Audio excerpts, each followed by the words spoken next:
فانت لو عايز توفر ما تطلعش لل60 في 120 وخليك في ال60 في 60 هيكون افضل كتير. بند البورسلين ولا السيراميك يا باشمهندس؟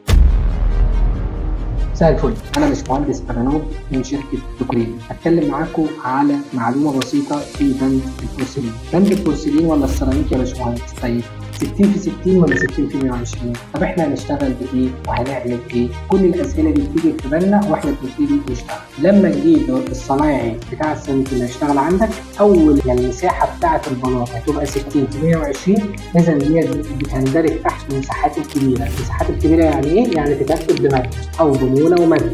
اهم حاجه يكون في ماده. ليه الماده؟ بتبقى بتساعد على التماسك اكتر، زائد كمان الحجم بتاعها بيبقى اكتر الضعف ما بين ال 60 في 60، فلازم تركب طبعا بماده، زائد كمان ان المصنعيه بتاعتها بتبقى اغلى شويه من مصنعيه ال 60 في 60.